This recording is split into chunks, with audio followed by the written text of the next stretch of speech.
अस्सलामुअलैकुम dear students. हम chapter number 7 का टॉपिक नंबर 7.2 कर रहे हैं और 7.2 की हेडिंग है some features of organic compounds. इनमें हम वन बाय वन करके ये फीचर्स कर रहे हैं। आज जो फीचर हमने करना है that is complexity of organic compounds.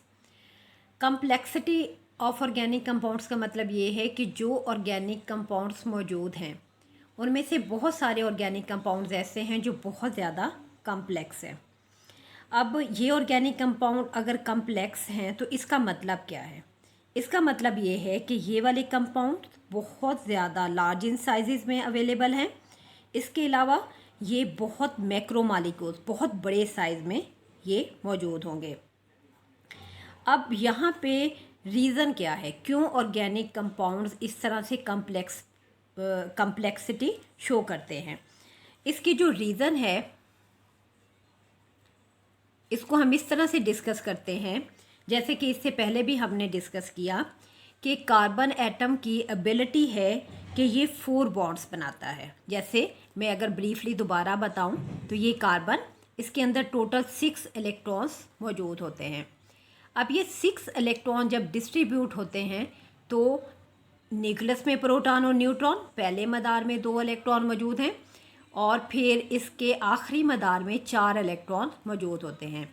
Carbon की एबिलिटी है कि वो आखिरी मदार के इन 4 इलेक्ट्रॉन से, ये जो आखिरी मदार के ये 4 इलेक्ट्रॉन हैं 1, 2, 3 और 4, इन 4 इलेक्ट्रॉन से 4 कोवेलेंट बॉन्ड बनाता है।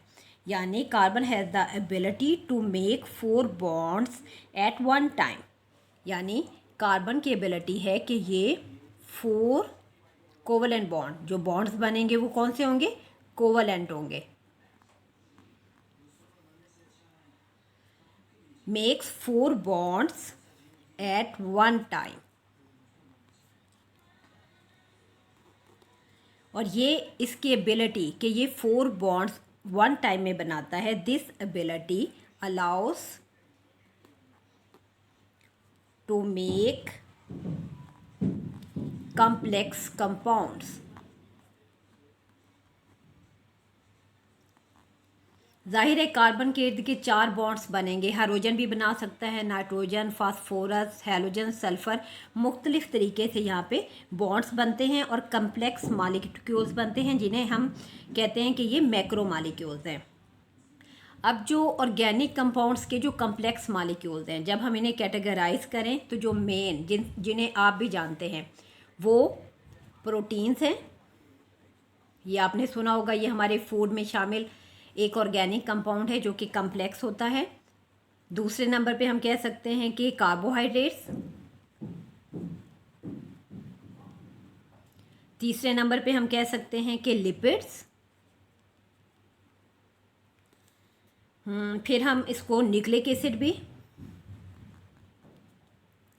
ये सारे कंपाउंड्स आपने बायोकेमिस्ट्री में पढ़े हुए, आपकी बायोलॉजी की जो फर्स्ट ईयर की बुक है उसके अंदर इनका जिक्र है। अब प्रोटीन एक ऑर्गेनिक कंपाउंड है, इसमें कार्बन भी मौजूद है, हाइड्रोजन भी मौजूद है, इसमें नाइट्रोजन भी मौजूद है, ऑक्सीजन भी मौजूद होता है और ये कार्बन मुख्तलिफ तरीके से बॉन्ड बनाते हैं जिसकी वजह से कम्प्लेक्स मॉलिक्यूल बनता है। और जो कम्प्लेक्स मॉलिक्यूल्स बनते हैं इनके जो मॉलिक्यूलर मैसेज हैं वो रेंज करते हैं few thousands to a million. यानी इस हद तक कम्प्लेक्स मॉलिक्यूल्स जो हैं प्रोटीन्स के बने होते हैं, that are organic in nature. उसके बाद है कार्बोहाइड्रेट्स। कार्बोहाइड्रेट्स भी आपने सुना होगा, हमारी फूड का एक अहम कंपोनेंट है। इसमें शुगर शामिल है, इसके अलावा इसमें स्टार्च शामिल है और इसमें सेलुलोज भी शामिल है।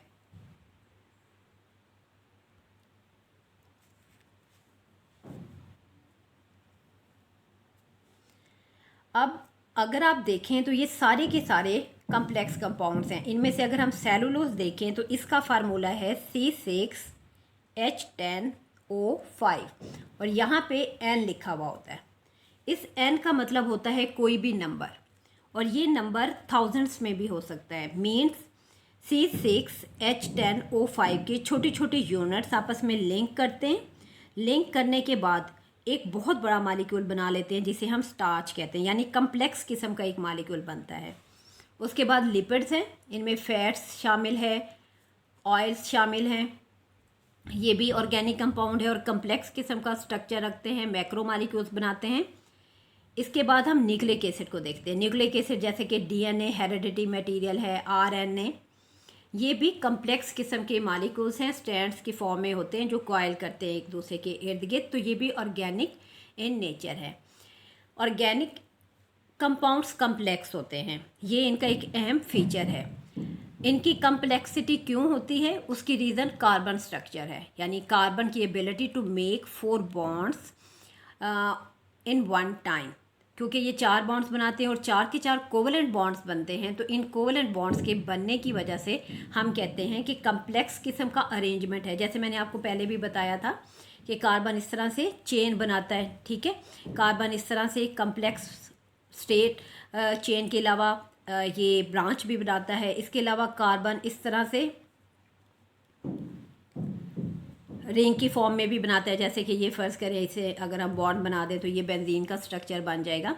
और भी बहुत तरह से अरेंजमेंट है, क्योंकि इसकी एबिलिटी है, हमने पढ़ा था कैटिनेशन भी, जिसमें एबिलिटी ऑफ कार्बन को to link with other atoms of the carbon atom, तो इस एबिलिटी की वजह से बहुत कम्प्लेक्स मॉलिक्यूल्स बनते हैं। उनमें से कुछ की मैंने यहाँ पे आपके सामने एग्जांपल्स भी दी हैं। अब ये जो एक फ़ीचर है इसका, इस फीचर को हमने, ये जितने भी मॉलिक्यूल्स हैं इनको आपने बायोलॉजी में पढ़ना है। हम इनकी डिटेल सेकेंड ईयर की ऑर्गेनिक केमिस्ट्री में इनकी डिटेल हम नहीं पढ़ेंगे, सिर्फ हमने यहाँ इसको रेफरेंस दिया है कि ये सारे ऑर्गेनिक इन नेचर है और कम्प्लेक्स मॉलिक्यूल्स होते हैं। ओके, टेक केयर, अल्लाह हाफिज़।